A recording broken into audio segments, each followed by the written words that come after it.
जय राधा माधव जय कुंज बिहारी। जय राधा माधव जय कुंज बिहारी।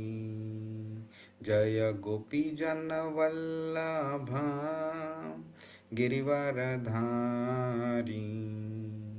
जय गोपी जन वल्लभ गिरिवरधारी। यशोदानंदन व्रज जन रंजन। यशोदानंदन व्रज जन रंजन। यमुना तीरावनचारी।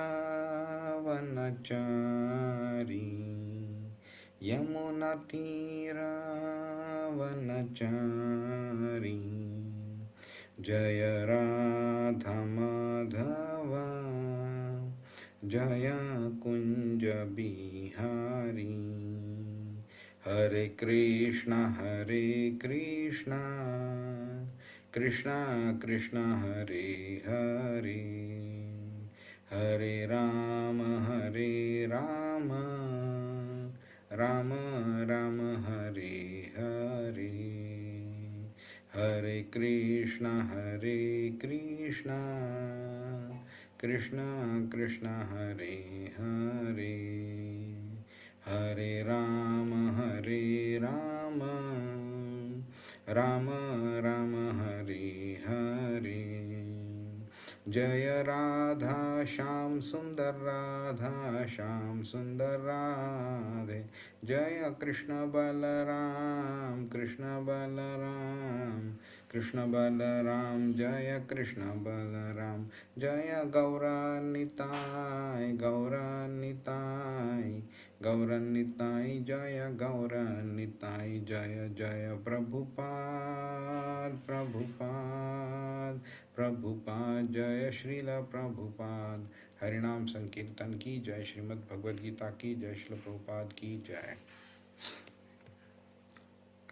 ओम अज्ञानतिमिरान्धस्य ज्ञानाञ्जनशलाकया चक्षुरुन्मीलितं येन तस्मै श्रीगुरवे नमः। श्रीचैतन्यमनोभीष्टं स्थापितं येन भूतले स्वयं रूपकदा मह्यं ददाति स्वपदान्तिकं। वन्देऽहं श्रीगुरो श्रीयुतपदकमलं श्रीगुरुन् वैष्णवांश्च श्रीरूपं सागरजातं सहगणरघुनाथान्वितां तं सजीवं साद्वैतं सावधूतं परिजनसहितं कृष्णचैतन्यदेवं श्रीराधाकृष्णपादान् सहगणललिता श्रीविशाखान्वितांश्च। हे कृष्ण करुणा सिंधु दीनबंधु जगतपते गोपेश गोपिकाकांत राधाकांत नमोस्तुते।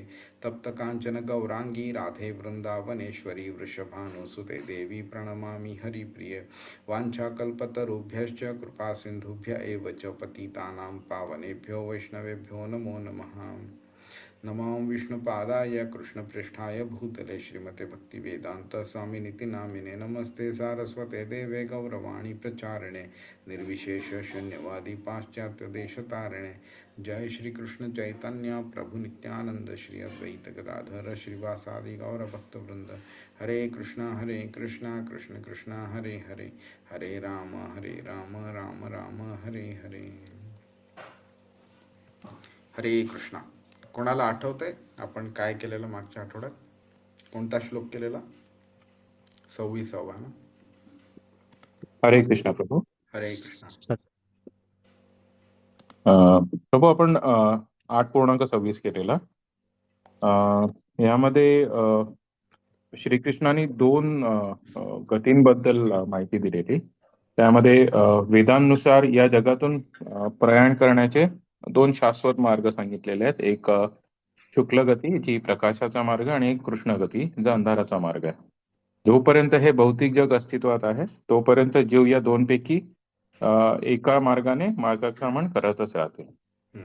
तर त्यांनी शुक्ल मार्गाबद्दल सांगितलेलं की हा मार्ग प्रकाशाचा, ज्ञानाचा आणि भक्तीचा आहे. ज्या जीवांची चेतना शुद्ध आहे आणि जे हा भक्तीचा मार्ग नाही आहे. प्रकाशाचा ज्ञानाचा बरोबर आहे, भक्तीचा मार्ग नाही आहे. अच्छा, ओके, हा. आणि ज्या जीवांची चेतना शुद्ध आहे ते श्रीकृष्णाला पूर्णपणे शरण गेलेले ते या मार्गाने जातात. आणि त्यांनी एक नाही अनावृत नाही नाही नाही कृष्णाला पूर्णपणे शरण गेल्या जाणारी लोक भक्ती करतात. हे भक्ती. ज्ञानयोगी अच्छा, अच्छा. लोकी आहेत. हे निर्विकार ब्रह्माची उपासना, परमात्माची उपासना करतात. अच्छा. आणि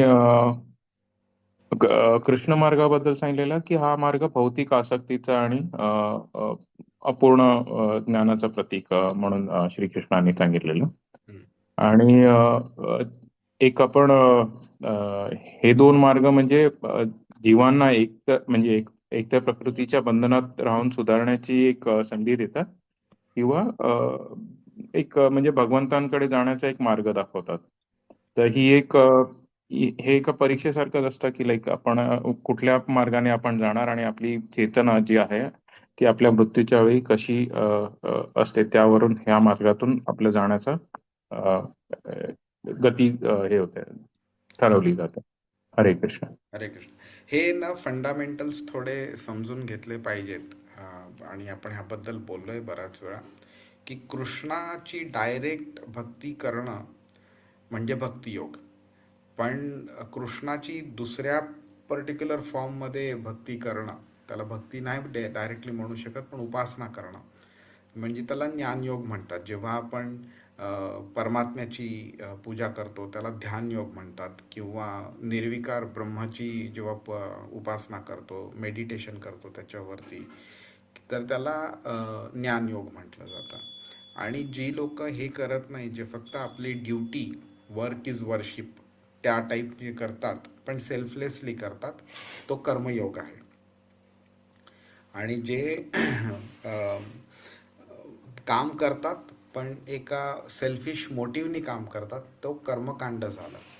आणि त्याच्याही खालती आहे ते पाप कर्म करणारी लोक आहेत. ओके. त्यामुळे डायरेक्ट कृष्णाची किंवा विष्णू किंवा राम किंवा त्यांचे अवतार ह्यांची भक्ती करणं म्हणजे भक्तियोग झाला.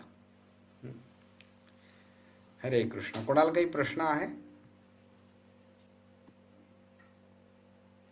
हरे कृष्णा प्रभूजी, एक मनात प्रश्न आलेला होता की मागच्या वेळेस आपण सत्यनारायण पूजेबद्दल बोललो होतो. ती सत्यनारायण पूजा ही कृष्णाची पूजा असून सुद्धा ती कर्मकांडी म्हणजे कर्मकांडात कन्सिडर केली जाते, कारण की की आम्ही तुझी पूजा करतो, सगळं व्यवस्थित होऊ दे काइंड ऑफ.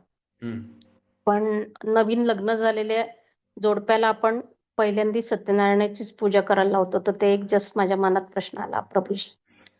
नवीन जोडप्याला लग्न पूजा करायला लावतं याचा अर्थ ते कर्मकांड नाही असं नाही. नवीन जोडप्याला पूजा करायला लावतं कोण? कर्मकांडी लोकच लावतात ना. आता जनमानसात भक्तियोगाबद्दल किती समज ऑलरेडी निर्माण झालेली आहे. तर त्यात ज्या लेवलचं नॉलेज आहे सोसायटीमध्ये, त्याच लेवलचं शिकवण सुद्धा पुढच्या जनरेशनला सोसायटी देणार. तर मग जर का कर्मकांडाचं नॉलेज जास्ती प्रचलित आहे तर तेच नॉलेज दिलं जाणार. आता तुम्ही साधं इमॅजिन करा ना, आपण अगदी स्वतःचं जरी एक्झाम्पल घेतलं की समजा आपलं जेव्हा लग्न झालं तेव्हा जर आईवडिलांनी आपल्याला सांगितलं असतं की बाबा कृष्णाकडनं काही मागायची नाही, सत्यनारायणाची पूजा म्हणजे कर्मकांड आहे, ते करू नको, फक्त भक्ती कर वगैरे, तर आपण किती एक्सेप्ट केलं असतं ते. तर ज्या लेवलची नॉलेज आहे, त्या लेवलची मॅच्युरिटी आहे, त्याच लेवलचं त्या लेवलची शिकवण दिली जाणार. आणि म्हणूनच पूर्ण भगवद्गीतेमध्ये सुद्धा कृष्णाने डायरेक्ट भक्तियोग शिकवला नाही आपल्याला. आपल्याला आधी कर्मकांड शिकवलंय, कर्मयोग शिकवलाय, ज्ञानयोग शिकवला, ध्यानयोग शिकवला, आणि मग तो भक्तियोगावरती घेऊन चाललाय. ज्ञानयोग त्यांनी पुढच्या 6 चॅप्टर्समध्ये पण शिकवला आहे. कारण काय, तर ती लेवल पोचायला वेळ लागते. ती level of knowledge, level of maturity पोचायला वेळ लागतो.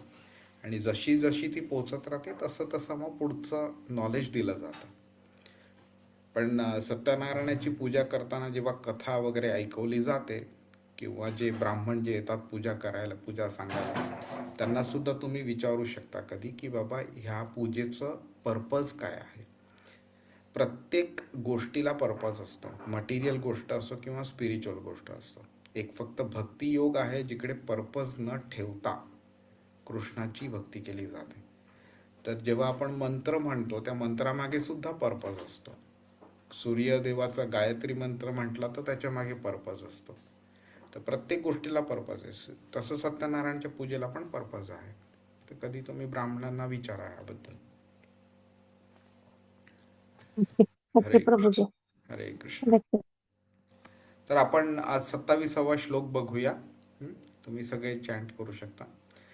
नैते श्रुती पार्थ जानन योगी मुह्यति कश्चन तस्मात् सर्वेषु कालेषु योगयुक्तो भवार्जुन. अनुवाद. हरे कृष्णा. हरे कृष्ण. हे अर्जुना, भक्त जरी हे दोन्ही मार्ग जाणत असले तरी ते कधीच मोहित होत नाही, म्हणून ते सदैव भक्तीमध्ये युक्त होतात. म्हणून तू सदैव भक्तीमध्ये युक्त हो. सॉरी. हरे कृष्ण. तर आता आपण थोडंसं मायनरचं रिकॅप करून घेऊया. कृष्णाने 23व्या श्लोकात सांगितलेलं की मी आता तुला अशा मार्गांबद्दल सांगणार आहे ज्याच्यामुळे व्यक्ती परत येतो किंवा परत येत नाही. आणि ते मार्ग त्यांनी 24-25 मध्ये सांगितलं आणि 26व्या श्लोकात त्यांनी त्याचं समरायझेशन केलं त्यांनी. तर ते मार्ग काय आहेत? प्रकाशाचा मार्ग शुक्ल गती आणि अंधाराचा मार्ग कृष्ण गती. आता इथे आपण हे पण बघून घेतलं, कृष्ण हा शब्द आहे तर कृष्ण नाव पण आहे आणि कृष्ण ह्या शब्दाचा अर्थ पण येतो डार्क म्हणून. तर जे डार्क आहे, जिकडे अंधकार आहे अशा मार्गावरती त्याला कृष्ण गती म्हटलं जातं. म्हणजे का? तर त्या तिकडे गेल्यानंतर तुम्हाला पुनर्जन्म घ्यावा लागतो. आता आपल्याकडे म्हणजे पुनर्जन्म जर घ्यावा लागतो आणि जर का तो चांगला असता तर त्याला डार्क नसतं म्हटलं, अंधकार नसतं म्हटलं, त्याला प्रकाशमय म्हटलं असतं. आणि जर का ते पुनर्जन्म चांगला नाही तर ते म्हणजे त्या तो जो मार्ग आहे ज्याच्यावरती पुनर्जन्म होत नाही तो मार्ग प्रकाशाचा म्हटला गेला आहे. तो म्हणजेच काय? तर ते चांगलं आहे जर पुनर्जन्म मिळत नाही तर. आता हाच जो थॉट आहे ना तो परत ही जी सोसायटी आहे ना आपल्याला ही कर्मकांडाच्या बेसिसवरती आपल्याला बरंच काही काही शिकवते ती. पण भगवद्गीता आपल्याला प्रॉपर करेक्ट रस्त्यावरती आणते. म्हणून मी तुम्हाला सांगितलेलं की भगवद्गीता तुम्ही शिकताय तर बी मेंटली प्रिपेअर्ड. तुमचे असे बरेचसे समज जे आहेत जे सोसायटीच्या शिकवणीमुळे घडलेले आहेत ते समज भगवद्गीता निगेट करते, कॅन्सल करते ते समज. त्यापैकी एक समज म्हणजे 7 जन्मों का साथ है हमारा. हे तुम्ही ऐकलं असेल ना. लग्न झाल्यावरती नवरा बायको एकमेकांना बोलतात 7 जन्म तक हम लोग साथ रहेंगे. आता 7 जन्म बरोबर साथ असणं हे चांगलं का वाईट ते ह्या श्लोकावरनं आपल्याला कळून येतं. जर का 7 जन्म बरोबर राहायचं असेल तर पुनर्जन्म तर घ्यावाच लागणार ना. आणि पुनर्जन्म जर घेणं जर चांगला असता तर त्याला अंधकारवाला मार्ग म्हटलं नसतं कृष्णाने, त्याला प्रकाशमय मार्ग म्हटला असता. पण इथे कृष्ण पुनर्जन्म न घ्यावा लागेल असा जो मार्ग आहे त्याला प्रकाशमय मार्ग म्हणतो. आणि पुनर्जन्म जिकडे घ्यावा लागेल तिकडे अंधकार, त्या मार्गाला अंधकारचा मार्ग म्हणतो. तर आमच्या एका सोशल सर्कलमध्ये एका लग्न झालं त्यावेळी एका म्हणजे त्या मुलाच्या बायकोनी त्याला सांगितलं मी 7 जन्म तक साथ रहूंगी. तर तो बोलला नाही ते शक्य नाही आहे म्हणून. तर हिला एकदम आश्चर्य वाटलं आणि तिला वाईट पण वाटलं. ती बोलते का असं? तो बोलतो की हा 7वा जन्म आहे म्हणून. तर हे मस्करी झाली होती. पण हेच आपण अप्लाय करू शकतो आपल्या भक्तिमय जीवनामध्ये सुद्धा की आत्तापर्यंत जे झालं ते झालं. ओके, असं अज्युम करूया की हा 7वा जन्म आहे आणि फक्त आपल्या स्वतःलाच नाही तर आपल्या बायकोला, आपल्या नवऱ्याला किंवा कुटुंबातल्या सगळ्यांना अशा रीतीने भक्तीमध्ये गुंतवता येईल आपल्याला, तसं गुंतवलं पाहिजे की ज्याच्यामुळे आपल्याला आणि त्यांना सगळ्यांना पुनर्जन्म घ्यावा लागणार नाही. जर पुनर्जन्म चांगला असता तर कृष्णाने त्याची प्रशंसा केली असती इकडे. तर आतापर्यंत 26व्या श्लोकापर्यंत कृष्णाने काय सांगितलं की काळ, वेळ आणि परिस्थिती त्याच्या बेसिसवरती हे एक ठरवलं जाऊ शकतं. ऑफकोर्स ब्रह्मविदो जनः तो कृष्ण 24व्या श्लोकात बोलला तो. ओके, तर हे ऑर्डिनरी लोकांना ॲप्लिकेबल नाही आहे. ज्यांनी स्वतःचं जीवन चांगल्या रीतीने जगलेलं आहे, म्हणजे नुसतं सत्कर्म करून नाही तर ज्ञानयोगाच्या मार्गाने, त्यांना हे ॲप्लिकेबल आहे की बाबा तुम्ही कोणत्या वेळी मृत्यू पावता, कोणत्या परिस्थितीमध्ये मृत्यू पावता, त्याच्या बेसिसवरती तुम्हाला ठरवलं जातं की बाबा तुम्हाला यायला लागेल का नाही यायला लागलं. कर्मकांडी लोकांना पण तेच होतं की त्यांना ते जनरली ते अंधकारच्या मार्गावरती चालतात, त्यामुळे त्यांचा मृत्यू पण अशाच वेळी होतो. आणि मग जेव्हा त्यांना स्वर्गात जायला मिळतं किंवा इतर ठिकाणी जायला मिळतं, तिकडे जी काय एन्जॉयमेंट त्यांनी म्हणजे पुण्य कमवलं आहे त्याप्रमाणे त्यांना एन्जॉयमेंट होते आणि नंतर मग ते परत पृथ्वीवरती येतात ते. तर हे जे 2 मार्ग आहेत ते भक्ताकरता ॲप्लिकेबल नाही आहेत. हे फक्त ॲप्लिकेबल आहेत ज्ञानयोगींकरता किंवा कर्मकांडीकरता. तर भक्तांकरता कृष्ण काय बोलतोय की तुमचं एक विशिष्ट स्थान आहे. तुम्ही फ्लाईटमध्ये ट्रॅव्हल केलं असेलच, त्यावेळी तुम्हाला कधी बोर्डिंग गेटला पोचल्यावरती तुम्हाला ते एअरलाईनवाले अनाऊन्स करतात ना की बाबा तुम्ही इकॉनॉमी क्लासमध्ये असाल तर तुम्ही ह्या झोनमध्ये असाल तर तुम्ही आत्ता बोर्डिंग करा, नंतर ह्या पर्टिक्युलर झोनवाले बोर्डिंग करणार वगैरे. हे असं त्यांचं क्राऊड कंट्रोल करता त्यांचं ते अनाऊन्समेंट असतात. पण त्याच्याबरोबर ते हेही अनाऊन्स करतात की फर्स्ट क्लास आणि बिझनेस क्लासच्या पॅसेंजर्सना त्यांना जेव्हा हवं तेव्हा ते बोर्ड करू शकतात, त्यांच्यावरती काही रिस्ट्रिक्शन नाही आहे. तसंच इकडे कृष्ण बोलतो इकडे की बाबा भक्तांसाठी हे 2 मार्ग ॲप्लिकेबल नाही आहेत. भक्तांना तुम्ही कधीही सोडा तुमचं देह. तुम्हाला तुम्ही चांगली भक्ती केली असेल तर माझ्यापर्यंत पोचण्याचं जी गॅरंटी आहे ती मी तुम्हाला ऑलरेडी देऊन टाकलेली आहे. त्यामुळे त्या गॅरंटीवरती मी टाईम किंवा सर्कमस्टॅन्स, परिस्थिती आणि वेळेचं रिस्ट्रिक्शन टाकणार नाही मी तुमच्याकरता. तुम्ही कधीही वाटेल तेव्हा देह सोडा, तुम्ही माझ्याकडे या, कोणत्याही परिस्थितीत या, तुम्ही जेव्हाही देह सोडाल तुम्ही माझ्याकडेच येणार आहात तुम्ही. त्यामुळे हे सगळं जे काळ, वेळ जे कृष्णाने आत्तापर्यंत सांगितलं ते भक्तांकरता अजिबात ॲप्लिकेबल नाही आहे. त्यांचं जे गंतव्य स्थान आहे भक्ताचं, म्हणजे श्रीकृष्णाचं वैयक्तिक असं जे धाम आहे, स्वतःचं धाम जे आहे, त्याच्यापर्यंत पोचणं, तिथे जाणं, त्याची गॅरंटी कृष्णाने दिलेली आहे आपल्याला. त्यामुळे हे जे काळ, वेळ, परिस्थिती वगैरे जी आहे ह्याच्यामुळे आपण कधी प्रभावित होत नाही. आणि हे त्याचं कारण काय हे आज आपण बघून घेऊया. तर भक्त काय असतं, भक्त श्रीकृष्णाच्या संरक्षण जे मिळतं त्याची भक्ती केल्यानंतर त्याच्यावरती त्याला पूर्ण श्रद्धा असते, श्रीकृष्णावरती पूर्ण श्रद्धा असते, त्यांनी दिलेल्या संरक्षणावरती श्रद्धा असते. आणि ती नुसती संरक्षण म्हणजे असं नाही की फिजिकली मी तलवार, भाला आणि गदा घेऊन मी तुम्हाला प्रोटेक्ट करतोय, तसं नाही आहे. तर तो मेंटली पण सुरक्षा देतो आपल्याला की बाबा तुम्ही माझा मार्ग तुम्ही सोडून जाणार नाही ह्याचं पण मी प्रोटेक्शन देतोय तुम्हाला. किंवा तुम्हाला ह्या बाकीच्या परिस्थितींमुळे काळजी निर्माण व्हावी अशी सिच्युएशन पण मी होऊन देणार नाही, त्या बाबतीतही मी तुम्हाला प्रोटेक्शन देतोय मी. त्यामुळे हा जो मार्ग आहे जो ज्ञानयोगी किंवा कर्मयोगी वापरतात, त्या कर्मकांडी लोक वापरतात, त्यांना कृष्णावरती तेवढी श्रद्धा नसते, कृष्णाच्या प्रोटेक्शनवरती श्रद्धा नसते. त्यामुळे त्यांना ह्या बाकीच्या मेथड्स वापरावे लागतात, त्यांना त्या मेथड्सवरती जास्ती श्रद्धा असते. पण ज्या व्यक्तींनी हे मेथड्स बनवले आहेत त्या व्यक्तीवरती श्रद्धा कमी असते त्यांना. पण भक्त जो असतो तो कृष्णमय झालेला असतो, संपूर्ण वेळ तो कृष्णामध्ये तल्लीन झालेला असतो. त्याची जी भक्ती जी असते त्याची कॉन्टिन्युअस कीर्तन चालू असतं, श्रवण चालू असतं, काही ना काहीतरी सेवा चालू असते.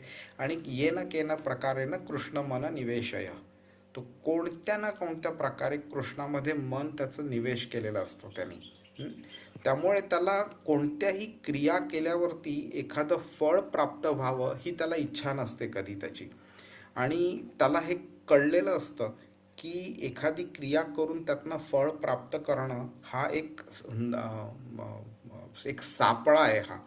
हा रचला गेलेला आहे मुद्दामून. एक माया जी आहे, मायादेवी दुर्गा माता, तिने हा सापळा रचलेला आहे.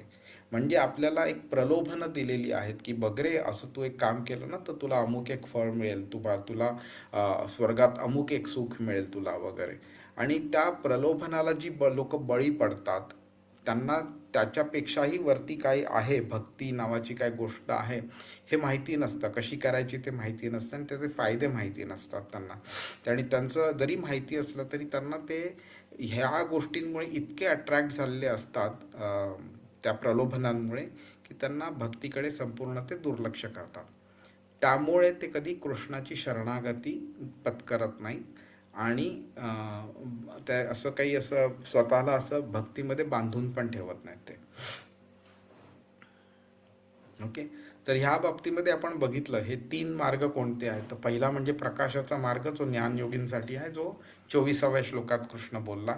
दुसरा आहे अंधाराचा मार्ग, ज्याला कृष्णगती पण म्हणतात, तो कर्मकांडी लोकांकरता आहे, ज्याला 25व्या श्लोकात कृष्णाने सांगितलं. आणि हे जे आहे प्रकाशाचा मार्ग, अंधाराचा मार्ग वगैरे, ह्याची काही परिस्थिती घटकं आहेत त्याची. दिवसा होतं किंवा रात्री होणार किंवा शुक्ल पक्षात किंवा कृष्ण पक्षात किंवा उत्तरायण किंवा दक्षिणायनमध्ये वगैरे. आणि वेगळ्या वेगळ्या मार्गांवरती चालल्यावरती वेगळे वेगळे डेस्टिनेशन्स मिळतात. आणि ह्याचं उदाहरण आपण घेतलेलं, मुंबईत बसून जर आपल्याला दिल्लीला जायचं असेल तर आपल्याला चेन्नईच्या गाडीत जर आपल्याला दिल्लीला जायचं असेल तर आपल्याला चेन्नईच्या गाडीत बसून चालणार नाही, आपल्याला दिल्लीच्या गाडीतच बसायला लागणार आपल्याला. त्यामुळे आयुष्यभर जर एका पर्टिक्युलर मार्गाचा जर आपण अवलंब केला असेल आणि त्या मार्गाप्रमाणे आपण जर जगलो असू तर जीवनाच्या शेवटी कोणत्या तरी दुसऱ्या डेस्टिनेशनला पोहोचण्याची अपेक्षा आपण ठेवूच शकत नाही. जसं आयुष्य आपण जगलेलं आहे तशाच प्रकारचं डेस्टिनेशन आपल्याला मिळणार. यम यम वापी स्मरण भावम त्यजत्यंते कलेवरम तम तमेवैति कौंतेय सदा तद्भाव भावित. कृष्ण 8व्या अध्यायाच्या 6व्या श्लोकात बोललाय की ज्या प्रकारचं तुम्ही स्मरण आयुष्याच्या शेवटी मृत्यूक्षणी करता तुम्ही, त्याप्रमाणे तुम्हाला पुढचं शरीर मिळतं तुम्हाला.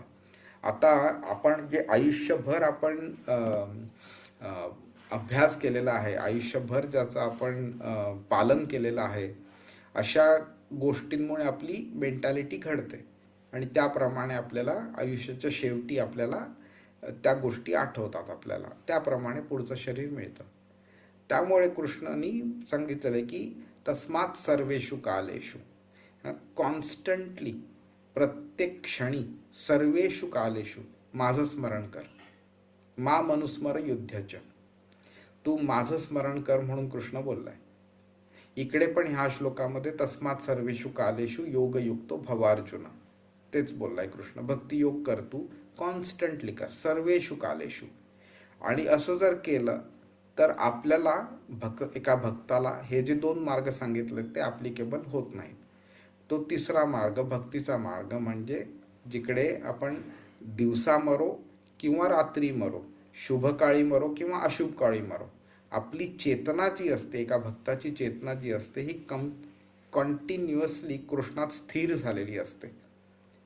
त्यामुळे शुभ अशुभ, दिवस रात्र, उत्तरायण दक्षिणायन, प्रकाश अंधार, हे जे द्वैत आहेत त्या द्वैतांना ओलांडून भक्ताची चेतना जाते. आणि त्यामुळे त्याची चेतना एका हायेस्ट लेवलला पोचल्यामुळे त्यांचं गंतव्यस्थान, जे डेस्टिनेशन जे आहे ते ब्रह्मज्योती नाही राहत किंवा कोणतेही स्वर्गीय ग्रह पण राहत नाही, ते डायरेक्ट कृष्णाच्या धामी जातात. ते जे भगवंताचं वैयक्तिक स्वतःचं असं धाम आहे ते. आणि तिथे ते कृष्णाची प्रेमयुक्त सेवा करतात. ठीक आहे. तर आता कृष्णाने इकडे आपल्याला काही शब्द वापरले तिकडे. तर कृष्ण काय बोलतोय की पहिली गोष्ट म्हणजे हे जे 23, 25, 26 हे जे मी तुला आत्तापर्यंत सांगितलं, ह्या टेक्निकल गोष्टी आहेत. ओके, ह्या टेक्निकल गोष्टी फक्त त्यांनाच ॲप्लिकेबल आहे जे एक सर्टन गोष्ट म्हणजे भक्ती करत नाहीत. जे भक्ती करतात त्यांना हे ॲप्लिकेबल नाही आहे. म्हणून कृष्ण बोलतो, नैते श्रुती पार्थ जानन योगी मुह्यती कश्चन. ओके, न इथे श्रुती, श्रुती म्हणजे जिकडे ज्याचं नॉलेज मिळालेलं आहे. न इति श्रुती, की बाबा ज्या व्यक्तीला ह्याचं नॉलेज आहे की एक भक्तियोगी असतो आणि कृष्णात त्यांनी मन रमवलेलं असतं. ओके, तो न मुह्यती कश्चन, मिनिंग तो ह्या दोन मार्गांमुळे कधी मोहित होत नाही, कधी प्रभावित होत नाही तो. ओके, का तर त्याला भक्तीच्या मार्गावरती काय आपल्याला मिळतंय, कृष्ण आपल्याला मिळतं, आपल्याला कृष्णाकडे जायला मिळतं. त्यामुळे तो ह्या सगळ्या गोष्टींमुळे कधी मोहित होत नाही. त्यामुळेच ती व्यक्ती मृत्यूबद्दल कधी त्याला गोंधळून पण जात नाही किंवा त्याला कधी भीती पण वाटत नाही. तुम्ही तो नरसिंह अवताराचा पिक्चर आलेला तुम्ही जर बघितला असेल तर त्याच्यामध्ये तुम्हाला जाणवेल की प्रल्हाद महाराजांनी किती अगदी छोट्या काळी सुद्धा किती अगदी स्ट्रॉंग अशी, अगदी सिन्सिअर अशी भक्ती केलेली विष्णूंची. ओके, त्यामुळे काय झालं, त्याला इतक्या प्रकारे इतक्या वेगळ्या वेगळ्या पद्धतीने मारायचा प्रयत्न केला, तरीसुद्धा मारत असताना किंवा मारण्याच्या आधी किंवा मारून झाल्यानंतर सुद्धा, मारून म्हणजे त्रास देऊन झाल्यानंतर सुद्धा त्याचं मन विचलित झालं नाही. त्याचं मन कॉन्स्टंटली विष्णूमध्ये रमलेलं होतं आणि त्यामुळे त्याला मृत्यूचं कधी भय वाटलं नाही त्याला. तर इथे हा एक मोठा डिफरन्स असतो एका कर्मयोगी किंवा ज्ञानयोगीमध्ये. त्या अशा व्यक्तींना स्वतःचं पुढे काय होईल ह्याची एक काळजी लागलेली असते. बाबा ज्ञानयोगीला वाटतं, बाबा खरोखर माझा देह मला ह्या उत्तरायण किंवा दिवसा किंवा प्रकाशाच्या मार्गात शुक्ल पक्षात मला सोडता तर येईल ना, जर नाही सुटला तर काय होणार, परत जन्म घ्यावा लागेल, ही काळजी लागलेली असते त्याला. हां, आणि कर्मकांडीला कसली काळजी असते की बाबा मला हे पूजा तर करतोय वगैरे सगळं ठीक आहे, मला खरोखर पुण्य मिळेल ना, मला स्वर्गात जायला मिळेल ना, मला तिथे आनंद मिळेल ना, ह्याची काळजी लागलेली असते त्याला. आणि त्या काळजीपोटी तो पुढच्या गोष्टी अजून करत असतो.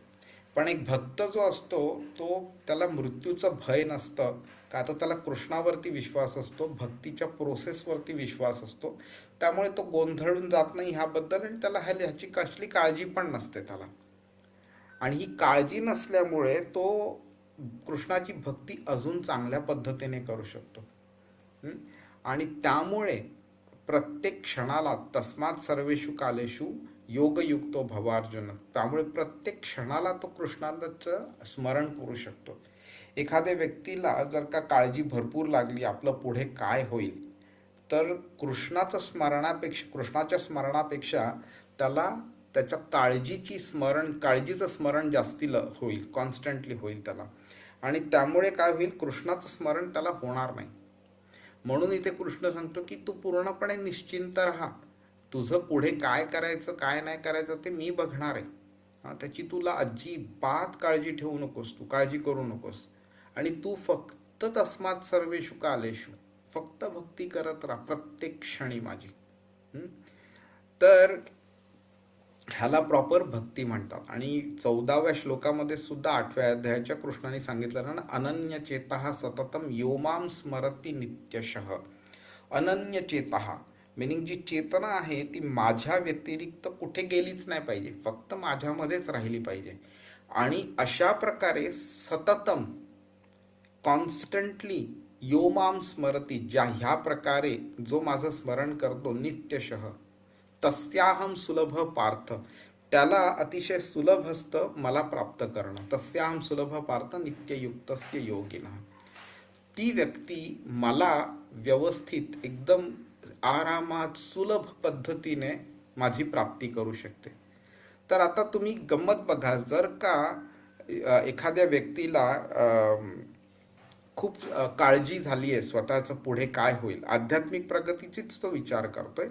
पण त्याला जर का काळजी असेल तर तो कृष्णाचं स्मरण किंवा त्याचा जो काही मार्ग त्यांनी अवलंबलेला आहे त्याचं स्मरण त्याला व्यवस्थित होणार नाही. त्यामुळे काय होईल, तो कॉन्स्टंटली त्या मार्गाव्यतिरिक्त जे असे फॅक्टर्स आहेत ज्याच्यामुळे त्याचा मार्ग अचीव करणं इम्पॅक्ट होऊ शकतं, त्या फॅक्टर्सचा पण तो विचार करत राहील. त्यामुळे तो भक्तीचा मार्ग किती सिम्पल आहे की बाबा मला कसलीही काळजी नाही आहे, कृष्ण बघतोय, जे काय करायचं आहे तो करून घेतोय तो.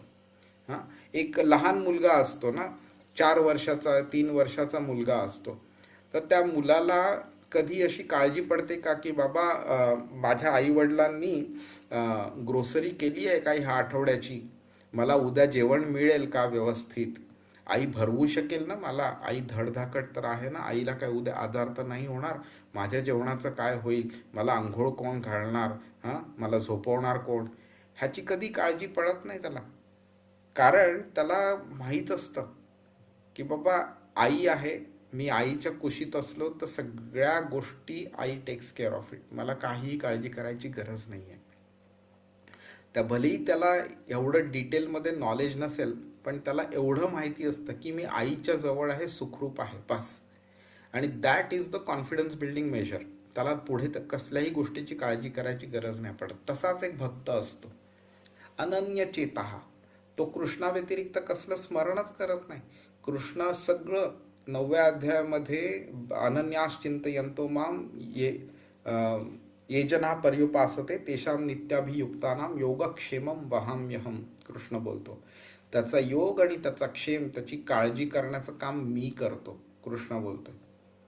का तर ती लोक तेषां नित्याभियुक्तानां, ते कॉन्स्टंटली माझ्या भक्तीमध्ये रममाण झालेले असतात. आता तुम्ही इमॅजिन करा, एखादी व्यक्ती आहे किंवा आपल्या घरातली एक व्यक्ती आहे, तुम्ही त्याला एक काम दिलेलं आहे आणि तो काम इतकं सिन्सिअरली करतोय, मन लावून करतोय तो, तर त्याच्या खाण्यापिण्याचं जे प्रबंध आहे ते कोण करणार, तुम्हीच करणार आहात तुम्ही. कारण तो तुम्ही दिलेलं काम व्यवस्थित अगदी मन लावून करतोय, तो भूक तहान वगैरे त्याला काही लागलेलं नाही, पण त्याची काळजी तुम्ही घेता. तसंच कृष्णाच्या भक्तीमध्ये रममाण झाल्यावरती कृष्णाची ऑटोमॅटिकली कृष्ण ती रिस्पॉन्सिबिलिटी घेतो की तुझं काळजी नको रे, तुझं सगळं मी बघेन म्हणून. तुला कोणत्या वेळी किती पैशाची गरज लागणार आहे मला माहिती आहे, ते पैसे मी तुला ऑटोमॅटिकली मिळवून देईन, काळजी नको करू. तुला तब्येतीची काळजी आहे, हे घे, ह्या पद्धतीने मी करतो. तुला तुझ्या कुटुंबाची काळजी आहे, जॉबची काळजी आहे, तुला ही काळजी ती काळजी सगळं मी करून घेईन, तू कसलीही काळजी करू नकोस, सगळं मी मॅनेज करेन. आणि हे एन्व्हायरमेंट कृष्ण क्रिएट करतो आणि ह्या एन्व्हायरमेंटमुळे भक्ताला पण एक ॲडिशनल कॉन्फिडन्स मिळतो की कृष्ण आहे, बघतोय सगळं, आपल्याला काही करायची गरज नाही. त्यामुळे त्याला अजून एक वेगळा कॉन्फिडन्स येतो की बाबा मला आता, बिकॉज कृष्ण माझ्या ह्या सगळ्या गोष्टींची काळजी घेतोय, त्यामुळे मला आता कृष्णावरती मन लावायला अजून चांगली मुभा मिळाली आहे, अजून फॅसिलिटी मिळालेली आहे. मला कसल्या गोष्टीची काळजी करायची गरज नाही, कारण कृष्ण करतोय. मग आता माझ्याकडे दुसरी काळजी करायला काही नाहीच आहे, काही काम करायला नाहीच आहे, तर मी तर डायरेक्टली 100% संपूर्ण वेळ कृष्णाचंच स्मरण करेन मी. आणि हे एक म्युच्युअल रिलेशनशिप बनतं की भक्त एक पाऊल पुढे टाकतो, कृष्ण 10 पावलं पुढे टाकतो, भक्त अजून एक पाऊल पुढे टाकतो, कृष्ण अजून 100 पावलं पुढे टाकतो. भक्त कृष्णाचं स्मरण करतो, स्वतःच्या काही गोष्टी निग्लेक्ट करतो, कृष्ण त्या निग्लेक्टेड गोष्टींची काळजी करतो आणि मग भक्ताला कॉन्फिडन्स मिळतो, भक्त अजूनही पुढे जातो. ओके, तर ह्या म्युच्युअल रेसिप्रोकेशनमुळे भक्ताला अजून कॉन्फिडन्स मिळतो, त्याची अजून भक्ती वाढत जाते आणि अजून तो कृष्णावरती जास्ती हे करू शकतो, म्हणजे मन लावून भक्ती करू शकतो. त्यामुळे काय होतं की आपण म्हणजे भक्तांमध्ये सुद्धा एक वेगळ्या प्रकारची क्लॅरिटी निर्माण होते की त्यांना कळत असतं की आता हा मार्ग मी जो अवलंबलेला आहे त्याच्यामुळे मृत्यूनंतर कसं काय होणार आहे पुढे, त्याला ते व्यवस्थित कळलेलं असतं, त्याला त्याची पुढे काळजी करायची गरज नाही पडत. नंतर मृत्यूबद्दल एक वेगळ्या प्रकारची भीती असते, मृत्यू म्हणजे स्वतःला तर मृत्यू होईल त्याची तर भीती असतेच व्यक्तीला, पण आपल्या मृत्यूनंतर आपल्या कुटुंबाचं काय होईल त्याची ही सुद्धा एक वेगळी भीती असते. तर ही भीती दूर केली जाते, दूर होते ह्या स्पष्टतेमुळे. एक स्थिर होऊन जाते भक्ती आपली. नंतर काय होतं, हे टेक्निकल गोष्टी असतात ना, ह्या टेक्निकल गोष्टींच्या पलीकडे आपण जातो आणि आध्यात्मिक साधनेवरती आपण जास्ती फोकस करतो. नंतर एक चांगला निश्चय निर्माण करतो आपण मनामध्ये की बाबा आपल्याला आपला हा मार्ग सुरक्षित करण्याकरता आपल्याला अजून छान पद्धतीने भक्ती केली पाहिजे, हा असा निश्चय करतो आणि त्याप्रमाणे आपण मार्ग आपले निवडत जातो आणि त्याप्रमाणे या मार्गावरती आपण चालायला चालू करतो. मृत्यूच्या क्षणी बऱ्याच म्हणजे लोकांना अशी म्हणजे ती एक मनात भीती असते की मृत्यू आला तर काय होईल म्हणून. तर तीच भीती त्यांना मृत्यूच्या क्षणी सुद्धा राहते आणि मग अशा लोकांना मग ज्या प्रकारचं विचार आहे त्या प्रकारचं शरीर मिळतं. पण एका भक्तियोगीला ह्या प्रकारचे विचार मनात येत नाहीत, त्याला फक्त कृष्णाबद्दल विचार येतात आणि त्यामुळे त्याचं मन पण एकदम शांत असतं त्याचं. आणि त्याला कृष्णावरती संपूर्ण आत्मविश्वास पण असतो त्याला. त्यामुळे आपण ह्याबद्दल आपण मागे बोललेलो, आता संक्षिप्त रूपात बघून घेऊया आपण की खरं गंतव्यस्थान जे आहे ते कोण ठरवतं आणि कोणत्या म्हणजे कोणत्या बेसिसवरती ते ठरवलं जातं. आता कृष्णाने काय सांगितलेलं आहे, मृत्यूच्या वेळेबद्दल सांगितलं आहे. अमुक एका वेळी मृत्यू झाला, अमुक एका परिस्थितीत मृत्यू झाला तर अमुक एक गंतव्यस्थान मिळतं म्हणून, बरोबर. पण मग आपण त्याबद्दल हेही बोललो की एखादी व्यक्ती जर पापी असेल तर काय होईल, किंवा एखाद्याचा ॲक्सिडेंटमध्ये मृत्यू झाला तर काय होईल, किंवा एखाद्याने सुसाईड केला तर काय होईल. हां, किंवा म्हणजे कृष्णाचा भक्त नाही आहे पण त्याला दिवसा त्याला मृत्यू झाला तर म्हणजे काय तो परत येणार नाही का, असं आहे का. तर खरं फॅक्टर कोणतं आहे, मृत्यूची वेळ का त्यावेळी असलेली परिस्थिती का कृष्णाचं स्मरण.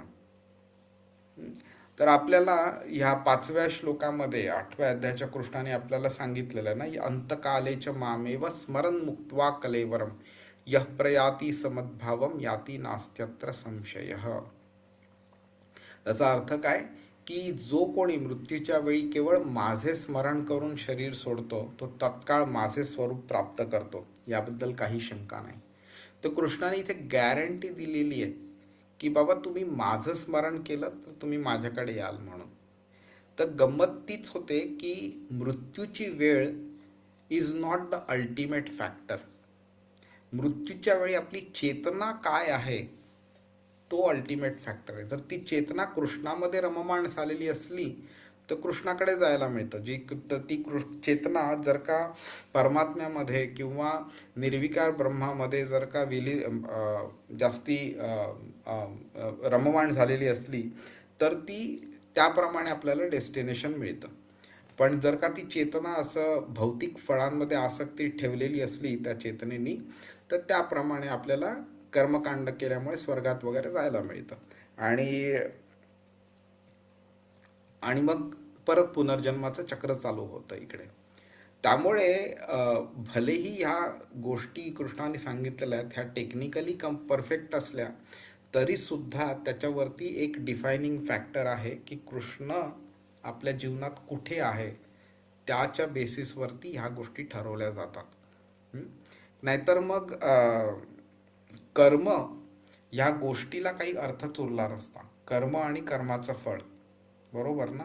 की जर का व्यक्ती कशीही वागली, कितीही पाप केली आणि कशा प्रकारेही वागली पण दिवसा गेली तर त्याला परत जन्म घ्यावा लागत नाही. जर का असं त्यांनी काहीतरी पद्धती बनवून ठेवली असली तर मग कधी भक्तीची गरज पडलीच नसती, कृष्णाचं स्मरण करण्याची गरज पडली नसती ना. आणि every day 50% of the people probability wise जर का मृत्यू पावतायत तर त्या 50% लोकांना इथे जायला मिळेल, कृष्णाच्या धामी जायला मिळेल. बाकीचे 50% परत येतील. नंतर हे चक्र चालू होईल. एव्हरी डे जेवढी लोक मरतात त्याचे 50% लोक परत जातील. मग कोणी कितीही पापं केली असली तर त्यांना कर्माची फळं मिळणार कशी. त्यामुळे इट इज लॉजिकल ऑल्सो की कृष्ण आणि कृष्णाचं स्मरण आणि त्यावेळी असलेली आपली चेतना आर द डिफायनिंग फॅक्टर्स. नुसती मृत्यूची वेळ डिफायनिंग फॅक्टर नाही आहे. ठीक आहे. आणि म्हणून ह्या श्लोकात कृष्ण भक्तांना सांगतोय की तुम्ही ह्याची सगळी काळजी करू नका. ह्या सगळ्या टेक्निकल गोष्टी आहेत, पण सगळ्या टेक्निकल फॅक्टर्सना ओव्हरराईड करण्याची ॲबिलिटी माझ्यामध्ये आहे. तुम्ही काही काळजी करू नका, मी बघीन. तुम्ही कोणत्याही वेळेला गेलात तरी तुम्हाला माझ्याकडे आणण्याचं काम मीच करीन म्हणून. त्यामुळे हे सगळे टेक्निकल फॅक्टर्स सगळे दुय्यम सेकंडरी फॅक्टर्स आहेत. Primary and most important factor म्हणजे कृष्णाचं स्मरण होत आहे की नाही.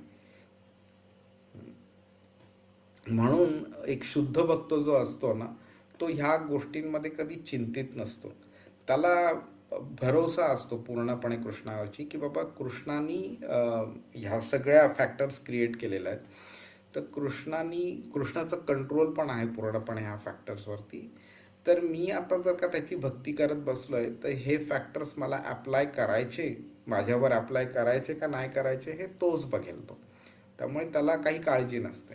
मग त्याचा जर का अपघाताने सुद्धा मृत्यू जरी झाला तरी सुद्धा, जर का त्याला पुनर्जन्म घ्यावा पण लागणार असेल तरी सुद्धा, कधी कोणत्या परिस्थितीमध्ये, कोणत्या घरी, कोणत्या आईवडिलांच्या पोटी, कोणत्या सोसायटीमध्ये कशा प्रकारे पुनर्जन्म घ्यावा लागावा हे सुद्धा कृष्णच डिसाईड करतो. पण गंमत अशी आहे की कृष्णाचं प्रत्येक पाऊल जे असतं ते एका भक्ताला, किंवा नुसतं भक्ताला नाही, प्रत्येक व्यक्तीला स्वतःपर्यंत लवकरात लवकर कसं आणता येईल ह्याच्यावरती अवलंबून असतं. तर समजा नॉर्मल भक्ती मी करत असलो आत्ता, ज्याच्यामुळे let's say for example, just for the sake of discussion, मला अजून 4 जन्म लागणार असतील तर अशा प्रकारे भक्ती करून कृष्णाकडे जाण्याची. पण जर का कृष्णाला वाटते नाही रे 4 जन्म खूप लांब पडेल, ह्याला एका जन्मामध्येच आणायचं, तर कृष्ण माझ्या आयुष्यामध्ये अशी परिस्थिती निर्माण करेल ज्याच्यामुळे त्याच्या पुढे नतमस्तक होऊन त्याची शरणागती पत्करून त्याची भक्ती करण्याव्यतिरिक्त मला काय पर्याय उरणारच नाही.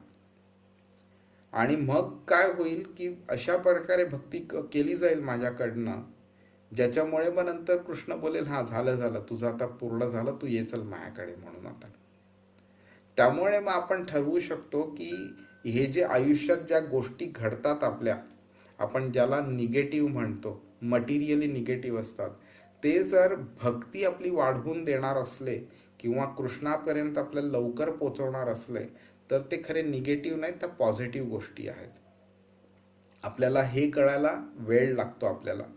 त्यामुळे आपल्याला ह्या टेक्निकल गोष्टी आणि ह्या पर्टिक्युलर ॲक्शन्स ज्या आपल्या सिच्युएशनमध्ये आत्ता होत आहेत त्यावरती जे आपण ॲक्शन्स घेतो, त्या ॲक्शनच्या बेसिसवरती काय रिझल्ट मिळावा हे कृष्णाच्याच हातात आहे, ते आपल्याला कळत नसतं. त्यामुळे आपण त्या रिझल्टच्या बेसिसवरती ॲक्शन घेणं हे पण चुकीचं आहे.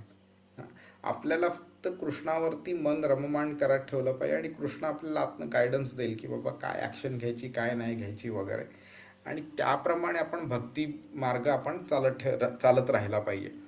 नाहीतर मग काय होईल, आपल्याला ह्या बाकीच्या फॅक्टर्समुळे आपलं मन जास्ती साईडलाईन होऊन जाईल ह्या विचारांमुळे, आणि कृष्ण क्वचितच आपल्याला लक्षात येईल. तर तसं होऊ नये, कॉन्स्टंटली कृष्णाचं स्मरण व्हावं म्हणून कृष्ण आपल्या आयुष्यामध्ये अशी परिस्थिती पण निर्माण करतो की बाबा तू जास्ती माझं स्मरण कर, जास्ती कीर्तन कर, जास्ती माझ्याबद्दल ऐक, माझ्याबद्दल बोल, म्हणजे तू जास्ती योगयुक्त होशील म्हणून. आणि जेवढे आपण भक्ती योगयुक्त होतो तेवढे आपण कृष्णापर्यंत जाण्याची आपली प्रोबॅबिलिटी वाढवतो आणि तो जो टाईमचा गॅप आहे तो रेड्यूस पण करतो आपण.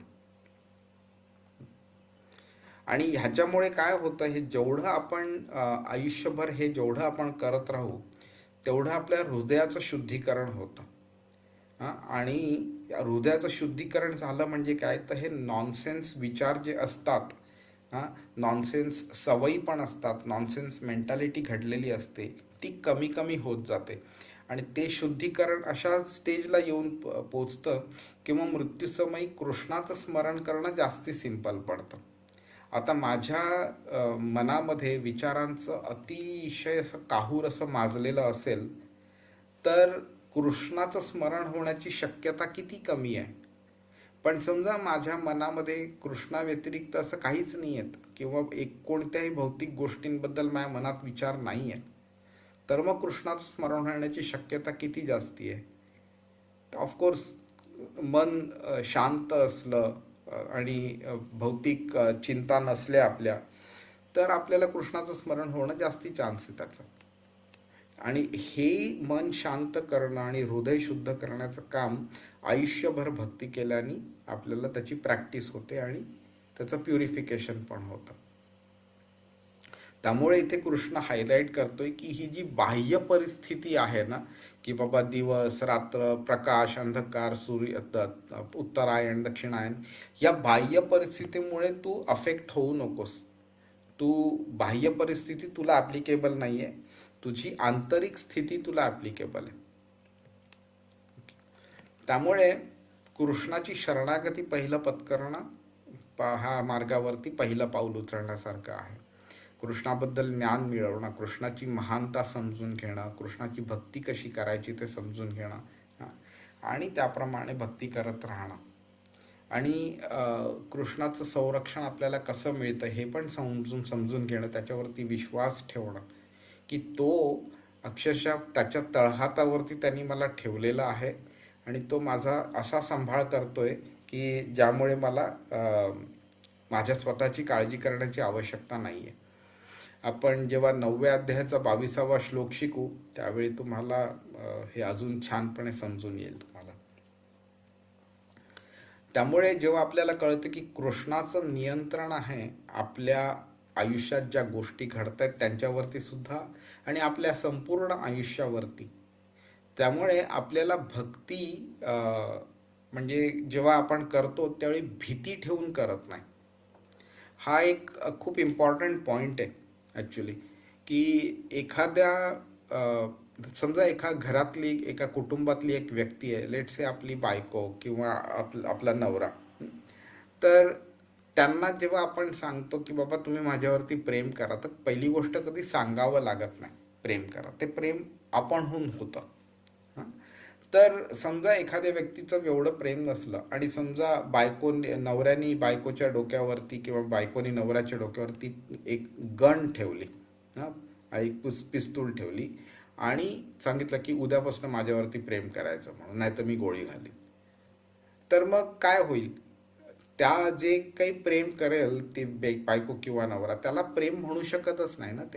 ते एक असं एक फोर्स केलेलं आहे, त्या फोर्समुळे ती दुसरी व्यक्ती प्रेम करते, त्याला प्रेम खरं म्हणूच शकत नाही आपण. तर भक्ती जी आहे ना, ही कोणत्या प्रेशरमुळे, कोणत्या फोर्समुळे, कोणत्या जबरदस्तीमुळे भक्ती कधी केली जाऊच शकत नाही. जसं प्रेम कधी कोणत्या जबरदस्तीमुळे केलं जाऊ शकत नाही, तशी भक्तीसुद्धा जबरदस्ती करून होत नाही. कोणतीही भीती दाखवून भक्ती केली जाऊ शकत नाही, कोणत्याही भीतीमुळे आपण भक्ती करू शकत नाही. त्यामुळे कृष्ण काय बोलतोय की तुम्हाला जर तुमच्या राहण्याची, जेवणाची किंवा असल्या पूर्ण आयुष्याची, भौतिक आयुष्याची जर तुम्हाला काळजी असेल, ज्याच्यामुळे तुम्हाला जर भीती असेल, तर त्या भीतीपोटी तुम्ही माझ्याकडे येऊन माझी भक्ती करू नका. तुम्हाला हा आधी कॉन्फिडन्स निर्माण झाला पाहिजे की मी तुमची संपूर्णपणे काळजी घेईन, ओके, आणि माझ्या व्यतिरिक्त तुम्हाला कुठेही शरण जायची गरज नाही आहे. जेव्हा हा तुम्हाला विश्वास पूर्णपणे निर्माण होतो, त्यानंतर जेव्हा तुम्ही जे करता त्याला आपण खरी भक्ती म्हणू शकतो. आपण जर का एखादी व्यक्ती, त्याला जॉब मिळत नाही आहे किंवा त्याला पैशाचा त्रास आहे किंवा शरीराचा त्रास आहे आणि त्या भीतीपोटी बाबा कृष्णाकडे हात जोडून तो येतोय की बाबा मला ह्यातनं बाहेर काढ म्हणून वगैरे, तर तो आलेला आहे का स्वार्थी उद्दिष्टाने, त्याला भक्ती नाही म्हणू शकत.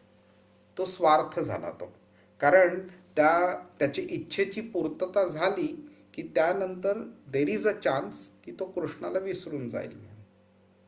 मग कृष्णाचं स्मरण जर होणार नसेल तर अशी कोणतीही ॲक्शन भक्ती कशी ठरू शकते. त्यामुळे हे हे कसं आहे, हे म्युच्युअल आहे की आपण एक पाऊल पुढे टाकलं की आपल्याला थोडा कॉन्फिडन्स कृष्णावरती अजून वाढतो आणि तो कॉन्फिडन्स अजून वाढावा म्हणून कृष्ण अजून आपल्याकडे 10 पावलं पुढे येतो. म्हणजे काय तो करतो, अजून आपल्या मनातल्या जे शंका कुशंका असतात त्याचं तो निवारण करतो. त्यामुळे आपण अजून एक पाऊल पुढे टाकतो, मग कृष्ण अजून 10 पावलं पुढे येतो. त्यामुळे अजून शंका आपल्या मनातनं त्याचं निवारण होतं, मग अजून आपण एक पाऊल पुढे टाकतो आणि हे असं चालतच राहतं.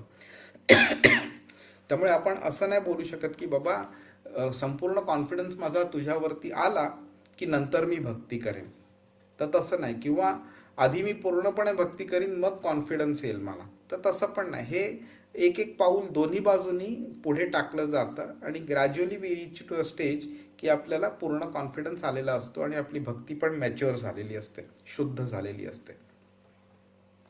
आणि जेव्हा असं होतं ना त्यावेळी मग आपल्याला त्या मृत्यूच्या वेळेबद्दल काळजी उरत नाही आपल्याला.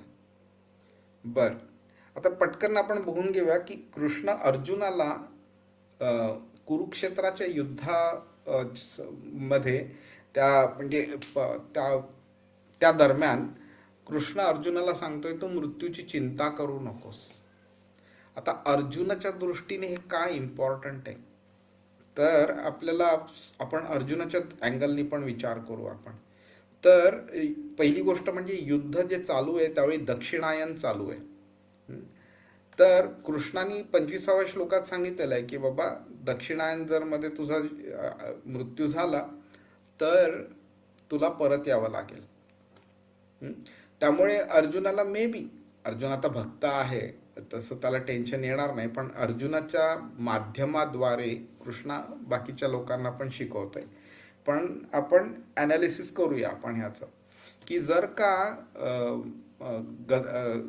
अर्जुनाचा मृत्यू झाला असता कुरुक्षेत्राच्या युद्धावरती दक्षिणायनमध्ये, तर मग त्याला असं वाटू शकतं की बाबा मला परत यावं लागणार की काय म्हणून. आणि ही अशी जी लढाई चालू आहे ही अशी भयानक लढाई चालू आहे, त्यामुळे कुठून कोणाचा बाण कधी कसा येईल काय माहिती नाही आहे. त्यामुळे मृत्यूच्या वेळेवरती अर्जुनाचं काही नियंत्रण नाही आहे.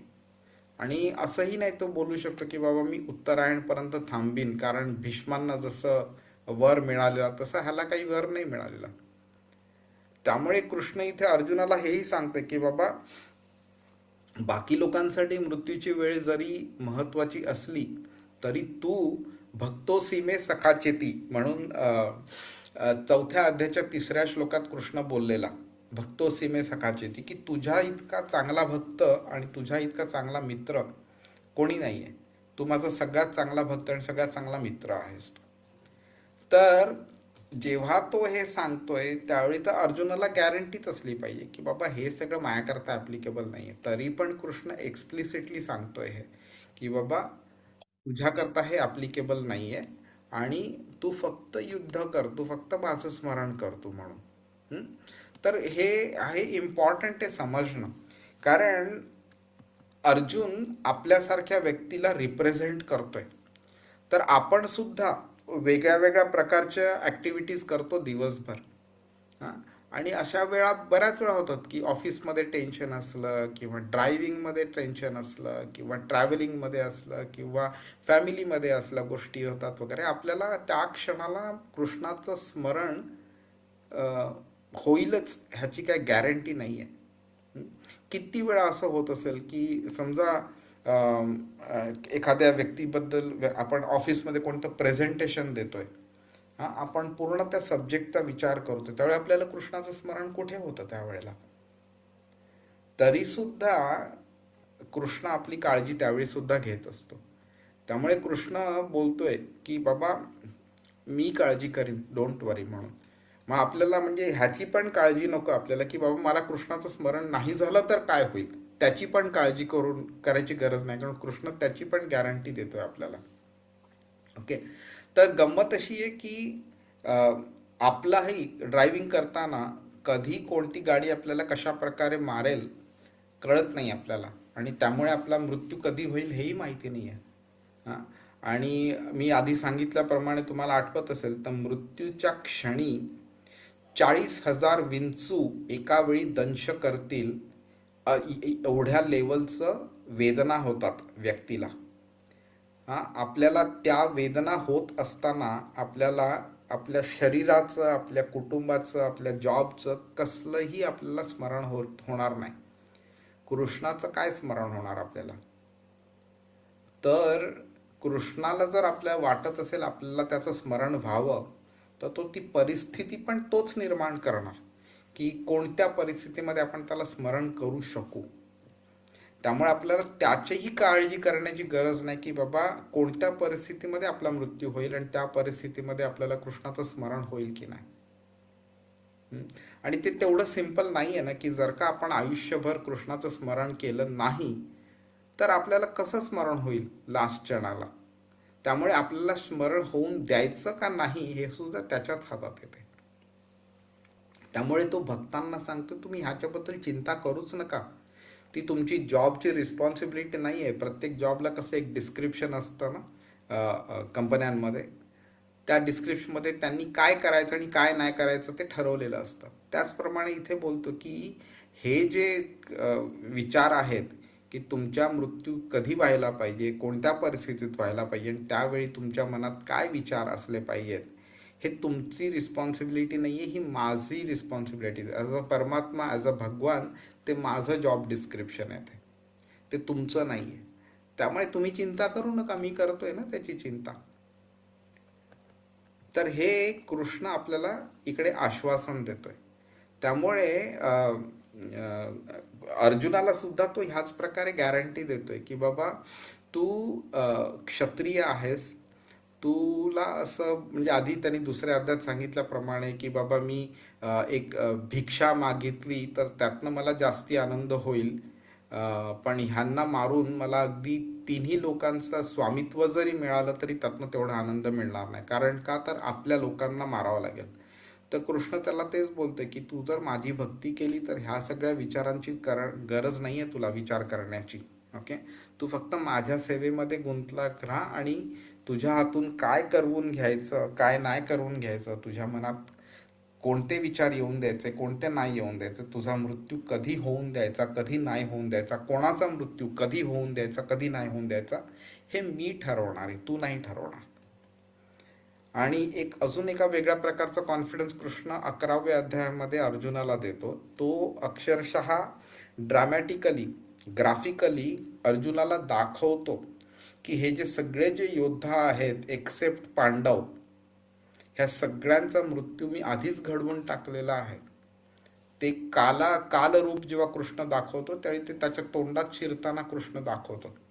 त्यामुळे त्याला कळत असतं भीष्म, द्रोण, कर्ण, दुर्योधन, दुःशासन हे कृष्णाच्या तोंडात जाऊन अक्षरशः चिरडले जात आहेत, दाताच्या फाटींमध्ये अडकलेले वगैरे, अशा प्रकारे पण त्याचं वर्णन आहे. तर त्याचं सांगण्याचं पॉइंट असा आहे की जी तुझी रिस्पॉन्सिबिलिटी नाही आहे ह्या गोष्टींबद्दल चिंता करण्याची, ती रिस्पॉन्सिबिलिटी तू कशाला अननेसेसरी डोक्यावरती ओढवून घेतोय. ती माझी रिस्पॉन्सिबिलिटी आहे, ती मी करीन. तू फक्त युद्ध कर आणि माझं स्मरण कर युद्ध करताना. आणि जे म्हणजे भक्तियोग आहे. तस्मात सर्वेषु कालेषु योग माम अनुस्मर युद्धच. माम अनुस्मर आधी येतंय, युद्धच नंतर येतं. म्हणजे आधी माझं स्मरण कर, मग युद्ध कर. खूप इम्पॉर्टंट आहे. जे पण कृष्णाने शब्दांची रचना केलेली आहे प्रत्येक श्लोकामध्ये भगवद्गीतेमध्ये, त्याला अतिशय डीप असं मिनिंग आहे. जर युद्ध आधी करायचं असेल तर युद्धच माम अनुस्मर असं कृष्ण बोलला पाहिजे होता, पण तसं बोलला नाही. कृष्ण बोललाय माम अनुस्मर युद्धच, आधी माझं स्मरण करण कर, आधी मी, मग सगळं काही. आणि त्याच्यात सुद्धा तो एवढं सांगतो अनन्य चेतः, म्हणजे माझ्या व्यतिरिक्त काहीच नाही. म्हणजे तू मेकॅनिकल ॲक्शन्स परफॉर्म कर, बट मेंटली तुझ्या मनात फक्त मीच असलो पाहिजे. अर्जुनाला तो इथे दाखवून देतोय की तू जे काही कार्य करायचंय, क्षत्रिय म्हणून युद्ध जे तुला करायचंय, हे तुझी वैयक्तिक इच्छा की बाबा मला ह्यांचा मृत्यू घडवायचा नाही, किंवा मला युद्ध जिंकायचंय, मला हस्तिनापूर जिंकायचंय, ह्या वैयक्तिक इच्छेमुळे तू युद्ध करू नको. किंवा तू असं नको विचार करू की मी सगळ्यात चांगला असं धनुर्धर आहे, तर त्या अहंकारापोटी सुद्धा तू कार्य करू नकोस. तू फक्त एवढंच समज की तू माझी इच्छा पूर्ण करतोयस, मला हे युद्ध हवं आहे, मला जे दुष्कृत आहे त्यांचा विनाश घडवून आणायचा आहे, तर तू माझा कार्य पूर्ण करण्याकरता तू युद्ध करतोय हे मनात ठेव. आणि युद्धाला सुद्धा भक्तीमध्ये रूपांतरित कर. हे खूप इम्पॉर्टंट आहे. आपल्याला असं वाटतं की बाबा अमुक एक गोष्ट कशी मी कृष्णाला अर्पण करू, तर प्रत्येक गोष्ट कृष्णाला अर्पण होऊ शकते. ब्रह्मार्पणम ब्रह्महविः ब्रह्माग्नौ ब्रह्मणाहुतम ब्रह्मैव तेन गंतव्य ब्रह्मकर्म समाधीना. हा 4थ्या अध्यायातला 24वा श्लोक आहे. अतिशय इम्पॉर्टंट आहे हा श्लोक. आपण ह्याच्याबद्दल बोललेलो की त्याच्यात कृष्ण सांगून देतोय की प्रत्येक गोष्ट ब्रह्मार्पणम म्हणजे ब्रह्म म्हणजे नॉट ब्रह्मा ही व्यक्ती नाही, ब्रह्म म्हणजे जे आध्यात्मिक जगत आहे त्याला अर्पण होऊ शकते. आणि नंतर कृष्ण 14व्या अध्यायाच्या 27व्या श्लोकामध्ये सुद्धा सांगतो ब्रह्मणो ही प्रतिष्ठाहम. म्हणजे हे जे ब्रह्मण जे आहे त्याचा फाउंडेशन, त्याचा घडवणारा कर्ता करविता बेसिस जो आहे, जो त्याच्यावरती अवलंबून आहे, तो मी आहे म्हणून. त्यामुळे जेव्हा ब्रह्मार्पणम जेव्हा केलं जातं ते अल्टिमेटली कृष्णालाच मिळतं. त्यामुळे कोणतीही गोष्ट जर ब्रह्मार्पणम होऊ शकते, तर तीच गोष्ट, कोणतीही गोष्ट कृष्णाला पण अर्पण केली जाऊ शकते. त्याचप्रमाणे अर्जुन जो युद्ध करतोय ते युद्धातलं जे रिझल्ट आहे ते सुद्धा अर्जुन कृष्णाला अर्पण करू शकतो. त्यामुळे अर्जुनाला ही चिंता करण्याची गरजच नाही आहे की बाबा मी आता ह्यांना मारतोय, मी त्यांना मारतोय, हे माझ्या आप्तस्वकीय वगैरे म्हणून. ठीक आहे. तर तसा आता वेळ झालेला आहे. मी ह्याबद्दल बोललेलो आहे योगयुक्तो भवार्जुनामध्ये. तर योगयुक्त म्हणजे काय ते तेवढं आपण जरा समजून घेऊया. बाकीच्या गोष्टी आपण ऑलरेडी बोललेलो आहोत. तर श्रील रूप गोस्वामी म्हणून आमचे एक आचार्य होऊन गेले, ज्यांनी भक्ती रसामृत सिंधू नावाचं एक पुस्तक लिहिलेलं. त्याच्यामध्ये भक्ती रसामृत सिंधू हे नावच इतकं सुपब आहे. तर सिंधू म्हणजे सागर, समुद्र. तर ते कसलं समुद्र आहे, तर भक्ती मधला जो रस असतो तो रस एक अमृत आहे, त्या अमृताचा एक सागर आहे, म्हणून भक्ती रसामृत सिंधू असं त्याचं नाव आहे त्या पुस्तकाचं. त्याच्यामध्ये त्यांनी युक्त वैराग्य, जिकडे कृष्ण इथे योगयुक्त बोलतोय ना, तर योग कोणता योग आहे, तर भक्ती योग आहे. तर भक्ती योगात युक्त होणं म्हणजेच युक्त वैराग्य होणं. आणि त्या युक्त वैराग्य म्हणजे काय, तर त्याची त्यांनी डेफिनेशन दिलेली आहे. अनासक्तस्य विषयान यथार्हाम उपयुञ्जतः निर्बंधः कृष्ण संबंधे युक्त वैराग्यम उच्यते. उच्यते म्हणजे डिफाईन करतो. आपण बोलतो ना so and so term is defined as, असं बोलतो ना आपण. तर युक्त वैराग्यम उच्यते म्हणजे युक्त वैराग्य काय आहे त्याचं डेफिनेशन इकडे त्यांनी दिलंय. तर अनासक्तस्य विषयान म्हणजे कोणते जे भौतिक विषय आहेत त्याच्याबद्दल आसक्ती नसली पाहिजे. यथार्हम उपयुञ्जतः निर्बंध कृष्ण संबंधे म्हणजे ह्या जे भौतिक गोष्टी आहेत त्याच्याशी आपला संबंध नसला पाहिजे. आपला संबंध फक्त कृष्णाबरोबर असला पाहिजे. आणि ह्या सगळ्या ज्या भौतिक गोष्टी आहेत त्यांचा वापर कृष्णाच्या संबंधाकरता केला पाहिजे, म्हणजे खरं युक्त वैराग्य. आता माझ्याकडे समजा 100 दिरहम आहेत आणि मी ते कृष्णाकरता वापरले, तर दॅट इज युक्त वैराग्य. पण एखाद्या व्यक्तीकरता लाखो रुपये, एखाद्या व्यक्तीकडे लाखो रुपये असतील पण त्याला ते कृष्णाकरता वापरायची इच्छा नसेल, तर ते युक्त वैराग्य नाही. त्यांनी भलेही भगवे कपडे घातले किंवा हिमालयात जायचा प्रयत्न केला वगैरे, तरी सुद्धा त्याला त्याची स्वतःची जी गोष्ट आहे ती कृष्णाकरता जर वापरायची नसेल तर ते युक्त वैराग्य नाही. तर युक्त वैराग्य काय, त्याचं त्यांनी डेफिनेशन इथे दिलेलं आहे. त्यामुळे ही जी व्यक्ती, जी भक्तियोगी आहे, ही नेहमी कृष्णाच्या सेवेकरता आपल्याकडे किंवा आपल्या जगामध्ये जी काही साधनं आहेत त्या साधनांचा वापर करते. त्यामुळे तो व्यवस्थित भक्ती मार्गावरती तो चालू शकतो. त्याला कृष्ण योगयुक्त म्हणतो इकडे. ठीक आहे, ओके. तर योगयुक्त हा शब्द जो वापरला आहे त्याच्यामुळे असं एक गैरसमज निर्माण होऊ शकतो किंवा एक प्रश्न पडू शकतो की त्याच्यामध्ये कृष्ण भक्तियोग सांगतोय का अष्टांग योग सांगतोय म्हणून. तर इकडे कृष्णाने आपल्याला हे क्लिअर केलेलं आहे 7व्या श्लोकामध्ये, तस्मात् सर्वेषु कालेषु माम अनुस्मर युध्यच. तर ही जी सूचना दिलेली आहे, इव्हन 14व्या श्लोकात सुद्धा कृष्ण अनन्य चेतः सततम यो माम स्मरति नित्यशः असं बोललाय. आणि 6व्या अध्यायाच्या 47व्या श्लोकात पण कृष्ण योगिनामपि सर्वेषां मद्गतेनांतरात्मना श्रद्धावान भजते माम यो माम समेयुक्त तमोमतः. कृष्ण हे पण बोलाय. तर कृष्ण काय बोलतोय की प्रत्येक ठिकाणी मी आणि माझं स्मरण, माझी भक्ती, माझ्याकरता केलेलं कार्य ह्याच्याबद्दल नेहमी कृष्ण बोलत आलेला आहे. त्यामुळे इकडे लगेच आपल्याला समजून येतं की इकडे जेव्हा तो योगयुक्त बोलतो त्यावेळी तो इकडे भक्ती योगाबद्दल बोलतो आणि अष्टांग योगाबद्दल बोलत नाही इकडे. ठीक आहे, तर मी आता हे जरा स्किप करतो. आपण बोललो ह्याबद्दल. तर 2 श्लोक आहेत, 7वा श्लोक आणि 27वा श्लोक. दोन्ही श्लोकांमध्ये कृष्ण तस्मात् सर्वेषु कालेषु बोललेला आहे. एका ठिकाणी माम अनुस्मर युद्धचं बोललाय, दुसऱ्या ठिकाणी योगयुक्त भवार्जुन बोललाय. दोघांचं मिनिंग सेमच होतं की योगयुक्त म्हणजे काय, तर भक्ती योग करत राहणं. तर भक्ती योग म्हणजे एका ठिकाणी तो बसून नुसतं कृष्णनामाचं जप नाही करणार, त्याला फक्त भक्ती म्हणत नाही. तर भक्ती म्हणजे तुम्ही कोणतंही कार्य करा, भक्तियुक्त कार्य, पण कृष्णाकरता करा. कृष्णाने सांगितलेलं कार्य करा. एखादी व्यक्ती बोलेल मी एक खाटीक आहे, तर मी जनावरांना मारण्याचं कार्य फक्त कृष्णाकरता करेन, तर त्याला अर्थ नाही आहे. कारण कृष्णाने कधी हे सांगितलं नाही की मूक प्राण्यांना मारा म्हणून तुम्ही.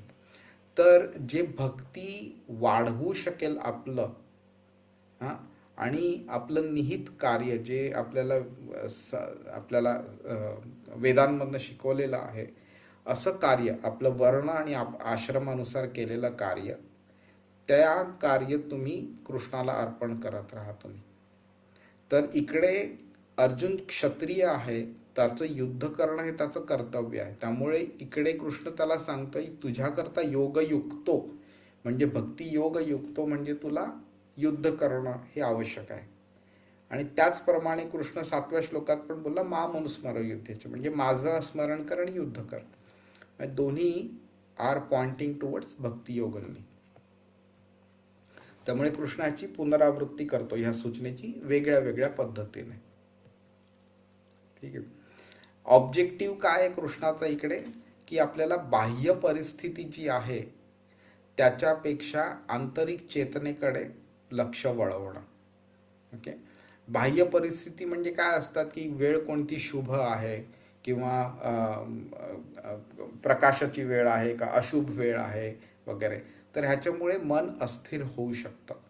तर कृष्ण बोलते की कशाला तुम्ही ह्याचा सगळा विचार करताय, संपूर्णपणे चेतना तुम्ही माझ्याकडे फोकस करा, रिडायरेक्ट करा आणि माझी भक्ती करा आणि बाकीच्या ह्या गोष्टींची काळजी करण्याचं काम मी करीन. आणि अशा पद्धतीने तुम्ही मला प्राप्त व्हाल ह्याच्यात काही शंका नाही आहे. समजलंय व्यवस्थित? हा आपला सेकंड लास्ट श्लोक आहे 8व्या अध्यायाचा. आता पुढच्या शनिवारी आपण 28वा श्लोक बघू. मोस्ट प्रोबॅबली एका आठवड्यात होईल किंवा मे बी दुसरा आठवडा लागेल त्याला, आणि तेव्हा 8वा अध्याय आपला पूर्ण होईल आपला. ठीक आहे, चला तर भेटूया आपण पुढच्या आठवड्यामध्ये. हरे कृष्णा. Hare Krishna, Krishna